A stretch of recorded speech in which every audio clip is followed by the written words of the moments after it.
অনেক যুবক খালি সুন্দরী দেখে বিয়ে করে, এরকম যুবক আছে না নাই? সুন্দরী দেখে বিয়ে টিয়ে কইরা 10 দিন পরে আব্বারে কয় আব্বা ডিভোর্সের ব্যবস্থা। ওর মতো ডাইনি কুটনি পৃথিবীতে কেউ নাই, আছে না নাই? যুবক, একটা সুন্দরী মেয়ে তোমার সুখের সন্ধান হতে পারে না যদি সে দিনদার না হয়, চিল্লায় কও ঠিক কিনা? আর যদি একটা মেয়ে দিনদার হয়, দেখতে যদিও কালো, সে তোমার সুখের প্রকৃত সন্ধান, চিল্লায় কও ঠিক কিনা? এই জন্য বিয়ে যখন করবা আগে ফর্সা দেখবা না, আগে দিনদার দেখবা? জোরে কও, কি দেখবা? আল্লাহর হাবিব বললেন ফাযফর বিদাতিদ দীনি তারিবাত ইয়াদাক। যখন বিয়ে করবা মেয়ের বাপের কয় টাকা আছে দেখা যাবে না, চিল্লায় কোন ঠিক কিনা? অনেক যুবক হিসাব নাই যে মাইয়ার বাপের কয় টাকা আছে, সেটা দেখে বিয়ে বসলো, আছে না নাই?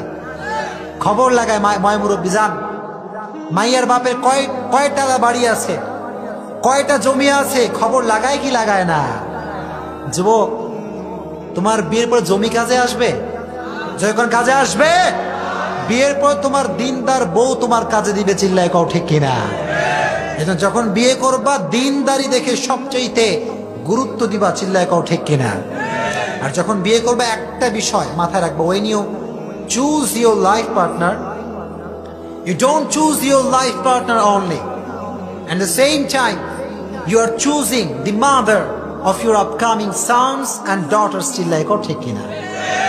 যখন তুমি মেয়ে খুঁজো, এটা শুধুমাত্র মেয়ে নয়, এটা তোমার অনাগত ভবিষ্যতে তোমার যে ছেলে হবে মেয়ে হবে, তুমি সেই মাকে খুঁজছো, চিল্লায় কোন ঠিক কিনা?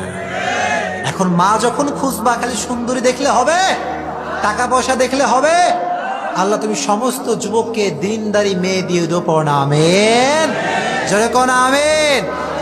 তাহলে হারামের 4 নাম্বার ক্যাটাগরি বলছিলাম কি বলেন তো দেখি? স্মার্টফোনের এখানে বললাম কি যে ইউটিউবে থাম্বনেল আসে কি আসে না, ফেসবুকে বাজে থাম্বনেল আসে কি আসে না? আল্লাহ তুমি সমস্ত যুবককে হারামগুলো থেকে বাঁচাই দিও, পড় না আমিন। এটা হচ্ছে 1 নাম্বার কোয়ালিটি। আপনারা সবাই বিরক্ত নাকি? সবাই কি বিরক্ত নাকি? আচ্ছা, আমি যা যা বললাম একটা কথা কি অবাস্তব বলেছি প্রিয় ভাইয়েরা? যখন একটা অবাস্তব বলেছি একটা কথাও, তাহলে 1 নাম্বার কাজ হারাম থেকে নিজেকে বাঁচাতে পারবেন ইনশাআল্লাহ।